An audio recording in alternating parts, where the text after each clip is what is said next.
UAEയുടെ 90% പ്രദേശങ്ങളും വരണ്ട മരുഭൂമിയാണ്. വേനൽക്കാലത്ത് താപനില 50 ഡിഗ്രി സെൽഷ്യസിന് മുകളിൽ ഉയരുന്ന, കൃഷിക്ക് ആവശ്യമായ ശുദ്ധജലം തീരെയില്ലാത്ത ഒരു പ്രദേശം. എന്നാൽ ഈ പ്രതികൂല സാഹചര്യങ്ങളെ മറികടന്ന് ലോകത്തിലെ തന്നെ ഏറ്റവും വലിയ ഹൈടെക് കാർഷിക കേന്ദ്രങ്ങളിലൊന്നായി UAE അതിവേഗം മാറുകയാണെന്ന് വിശ്വസിക്കാൻ കഴിയുമോ? ദുബായ് എയർപോർട്ടിന് സമീപമുള്ള കൂറ്റൻ വെർട്ടിക്കൽ ഫാമുകൾ, അബുദാബി മരുഭൂമിക്കുള്ളിലെ സ്മാർട്ട് ഗ്രീൻ ഹൗസുകൾ, കടൽവെള്ള ശുദ്ധീകരണ പ്ലാന്റുകൾ എന്നിവയിലൂടെ UAE മരുഭൂമിയിലെ കൃഷിക്ക് പുതിയൊരു പാത തുറന്നിടുകയാണ്. അറേബ്യൻ ഉപദ്വീപിന്റെ തെക്കുകിഴക്കായി 83,600 ചതുരശ്ര കിലോമീറ്റർ വിസ്തൃതിയിൽ 7 എമിറേറ്റുകൾ ചേർന്നതാണ് UAE. തലസ്ഥാനവും എണ്ണസമ്പന്നവുമായ അബുദാബിയും സാമ്പത്തിക ടൂറിസം കേന്ദ്രമായ ദുബായുമെല്ലാം ചേർന്ന് 2025-ൽ രാജ്യത്തിന്റെ GDP $517 ബില്യൺ എത്തിച്ചു. എന്നാൽ ഈ തിളക്കമുള്ള വളർച്ചയ്ക്ക് പിന്നിൽ കടുത്ത പ്രകൃതിദത്ത വെല്ലുവിളികളുണ്ട്. രാജ്യത്തിന്റെ 80%-ലധികം മരുഭൂമിയാണ്.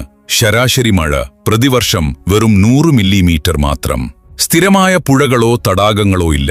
കൃഷിയോഗ്യമുള്ള ഭൂമി ആകെയുള്ളതിന്റെ 1% താഴെ മാത്രമാണ്. വെള്ളത്തിന്റെ കടുത്ത ക്ഷാമം കാരണം ആവശ്യമായ ആഹാര സാധനങ്ങളുടെ 80 മുതൽ 90% ഇറക്കുമതി ചെയ്യേണ്ട അവസ്ഥയിലായിരുന്നു UAE. മരുഭൂമിയിൽ കൃഷി നിലനിർത്താൻ പ്രകൃതിദത്ത ജലസ്രോതസ്സുകൾ മാത്രം പോരായിരുന്നു.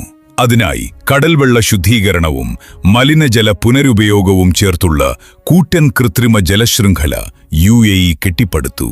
പേർഷ്യൻ ഉൾക്കടൽ തീരങ്ങളിൽ റിവേഴ്സ് ഓസ്മോസിസ് സാങ്കേതിക വിദ്യ വഴി കടൽവെള്ളത്തിലെ ഉപ്പ് നീക്കി ശുദ്ധജലമാക്കുന്നു. ഇതോടൊപ്പം ദുബായിലും അബുദാബിയിലും ഗാർഹിക ആവശ്യങ്ങൾക്കുപയോഗിച്ച വെള്ളം ശേഖരിച്ച് അതിസൂക്ഷ്മമായ ഫിൽട്ടറുകൾ, അൾട്രാവയലറ്റ് ലൈറ്റ്, ഓസോൺ ചികിത്സ എന്നിവയിലൂടെ പൂർണ്ണമായി ശുദ്ധീകരിച്ച് നഗരങ്ങളിലെ പച്ചപ്പിനും മരുഭൂമിയിലെ കൃഷിക്കുമായി വീണ്ടും ഉപയോഗിക്കുന്നു. ദിവസം 2 ബില്യൺ ലിറ്ററിലധികം വെള്ളം ശുദ്ധീകരിക്കാൻ ശേഷിയുള്ള 75-ലധികം പ്ലാന്റുകളാണ് UAEയിലുള്ളത്. വെള്ളത്തിന്റെ ലഭ്യത ഉറപ്പാക്കിയ ശേഷം അടുത്ത വെല്ലുവിളി മണ്ണില്ലാതെ എങ്ങനെ കൃഷി ചെയ്യാം എന്നതായിരുന്നു. ഇതിനുള്ള ഏറ്റവും വലിയ ഉത്തരമാണ് ദുബായ് അൽ മക്തൂം എയർപോർട്ടിന് സമീപമുള്ള ബസ്റ്റോണിക് എന്ന ഭീമൻ വെർട്ടിക്കൽ ഫാം.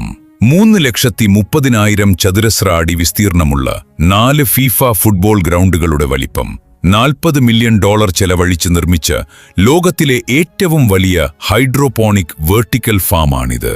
ഇവിടെ മണ്ണോ സൂര്യപ്രകാശമോ മഴയോ ഇല്ലാതെ പൂർണ്ണമായും അടച്ചുപൂട്ടിയ അന്തരീക്ഷത്തിലാണ് പച്ചക്കറികൾ വളരുന്നത്. ബസ്റ്റോണിക്ക ഫാമിൽ